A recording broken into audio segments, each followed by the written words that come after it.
Hello, my friend. How are you? Benvenuto, as people say in Rome. Yes, you heard me well. Today we're going to explore the origins of the city of Rome and explain why it has become so important in the world thanks to its conquest. But first, do you know where it is situated? Rome is the capital city of Italy. It is an ancient city, and if there is one thing we know for sure, it's that there are different versions to the origins of the city of Rome.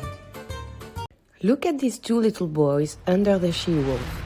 They are called Romulus and Remus. Mythology says that they were saved and fed by the she-wolf after being abandoned.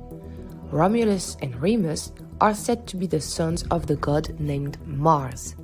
Romulus, convinced of being chosen by the gods, considered himself to be the legitimate person to found a city that he would call after him, Rome. He chose the Palatine Hill to build it. Romulus, from a historical point of view, Virgil tells us in his poem entitled Aeneid that Rome was founded in 753 before Jesus Christ by Romulus, who was a remote descendant of Aeneas, a Trojan hero. Archaeology says that in the middle of the 8th century before Jesus Christ, Rome was just a shepherd village. The Latium would then be conquered in the middle of the 6th century before Christ by kings from the north of Italy to be transformed into a fortified enclosure with a temple. From 509 to 27 before Christ, Rome was a republic.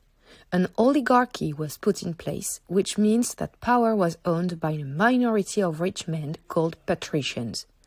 Poor citizens, who were called plebeian, and women were excluded from any political decisions. But Rome was not enough for the patricians.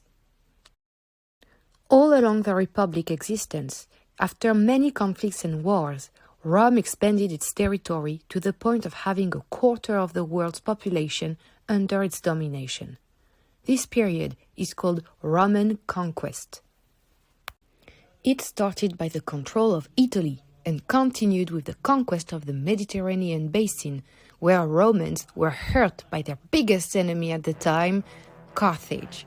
After fighting 3 conflicts from 264 to 146 before Christ, and led by Scipion, they destroyed Carthage and eventually won the North African city. This series of conflict against Carthage is called the Punic Wars. And then a second wave of conquest appeared. From 2060 to 120 before Christ, Rome seized Spain, Greece, and the coast of Anatolia.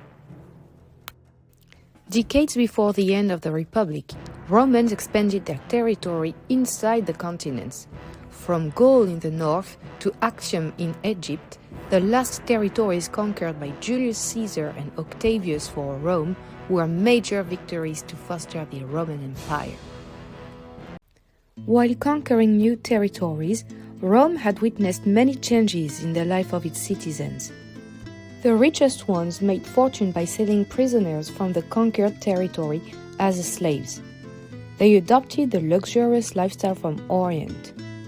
On the contrary, ruined by more and more competition in their business with the import of new materials, Italian farmers and craftsmen got poorer and poorer. New gods were introduced in Roman culture as well as a new way of life. History tells us that greed and vanity, which had urged patricians to conquer new territories, also led to the destruction of the Republic, as imperators, who were victorious generals, engaged in 2 civil wars.